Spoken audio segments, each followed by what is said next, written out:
নমস্কার সকলকে, আবারও সকলকে স্বাগত জানাই আজকে নতুন ব্লগে। যদিও তোমরা আসবে না, তবু আমি স্বাগত জানাচ্ছি যারা আসবে তাদের জন্যই।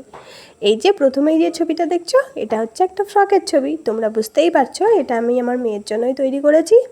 প্রথমত কাপড়টা পাওয়া নিয়ে তো খুব সমস্যা ছিল, খুঁজেই পাচ্ছিলাম না। তারপর তো চিরুনি তল্লাশি করে এক তদন্ত কমিটি বসিয়ে কোথার থেকে পাওয়া যায় না পাওয়া যায় সেই খোঁজ খবর নিয়ে কাপড়টাকে খুঁজে পেলাম। তো কাপড় নিয়ে এসে শুধু কাপড় নিয়ে আসলেই তো হবে না, তার কাটিং আছে, তার মেজারমেন্ট আছে।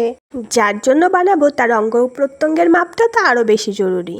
আর সেটাই হচ্ছে সবচেয়ে কঠিন কাজ, কারণ উনি একটা মিনিটও স্থির হয়ে থাকতে পারে না, এটা তোমরা অবশ্যই জানো আর বারবার ভিডিওতেও দেখতে পাও।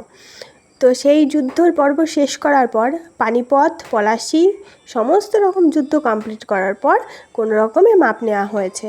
তো মাপ নেওয়ার পর আমি যথারীতি সেটাকে বানিয়েছি। বানানোর পর শুধু বানালেই তো হবে না, শুধু লাল রঙের ফ্রক কেমন দেখাবে, তার সাথে সাদা কাপড়ও ছিল, ঘরেই ছিল। এটা আর আলাদা করে তদন্ত করতে হয়নি, অনুসন্ধান অফিসেও খোঁজখবর দিতে হয়নি, ঘর থেকেই খুঁজে পেয়েছি। জীবনের সবচেয়ে বড় প্রাপ্তি কী জানো? যার জন্য কোনো কিছু বানাচ্ছি সে যখন সেটার প্রশংসা করে তখন যেন অনেক বেশি আনন্দ হয়। ঠিক সেই রকমই এই জামাটা যখন আমার বানানো হয়ে গেছে, আমার মেয়ের প্রথম উচ্চারণ ছিল, বাহ কি দারুণ হয়েছে।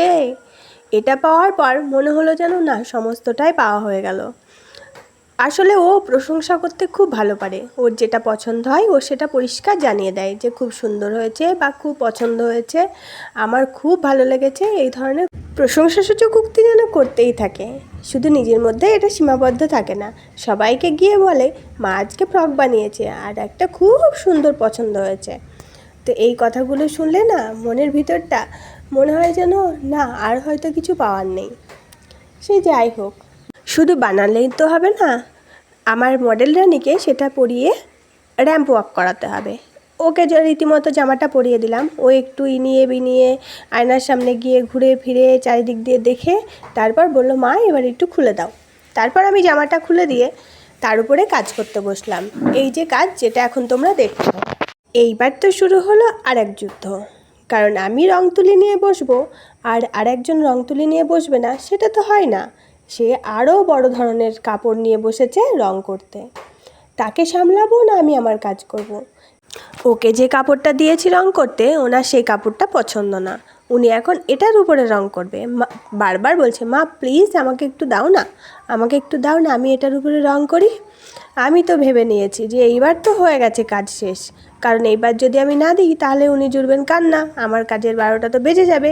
তো আমি ওকে বাধ্য হয়েই বললাম আজকে আর করবো না সোনা, আজকের মতো এই পর্যন্তই করছি, আবার কালকে করব। এখন তুমি একটু ঘুমিয়ে নাও, আমরা বিকেলে ঘুরতে যাব। তো সেটা শুনে খানিকটা খুশি হয়েও আমি যেন যুদ্ধকালীন তৎপরতার সঙ্গে সব কিছু গুছিয়ে নিয়ে লকারে ভরে দিলাম। ওই লকারটা কিন্তু অবশ্যই লক করে রাখতে হয়, না হলে আমি হয়তো কোনো সময় ঘরে থাকলাম না, দেখবো সারা ঘর হয়তো রং হয়ে গেছে। মানে পিঙ্ক কালার থেকে কী কালার হবে সেটা আর আমি বলে বোঝাতে পারবো না।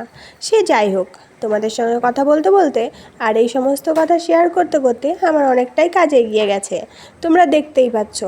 আর কেমন হয়েছে তোমরা তো অবশ্যই জানাবে। আজকাল প্রায়শই ফেসবুকে দেখি অনেকে অনেক কিছু বানাচ্ছে, যেমন গাছকৌটো, কুলো, কাপড় ইত্যাদি ইত্যাদি আরও অনেক কিছু। কিন্তু আমি না বুঝে উঠতে পারি না শুরুটা কোথার থেকে করব। সেই শুরু করাটা মনে হয় যেন আর একটা যুদ্ধ। যাই হোক, আমি আমার মেয়ের জামা কাপড় দিয়েই শুরু করছি, দেখা যাক কতটা এগোতে পারি, তবে ইচ্ছা আছে অনেকটা এগোনোর। তোমরাও সাথে থেকো। আর তোমরা ভালো পিসের দোকান কোথায় আছে বা থান কাপড়ের দোকান কোথায় আছে, কোথায় আমি পেতে পারি, একটু কমেন্ট করে অবশ্যই জানিও। কারণ এটার জন্য না আমি অনেক দিন থেকে ঘুরছি, কিন্তু রিজনেবল প্রাইসের মধ্যে আমি কোথাও পাচ্ছি না।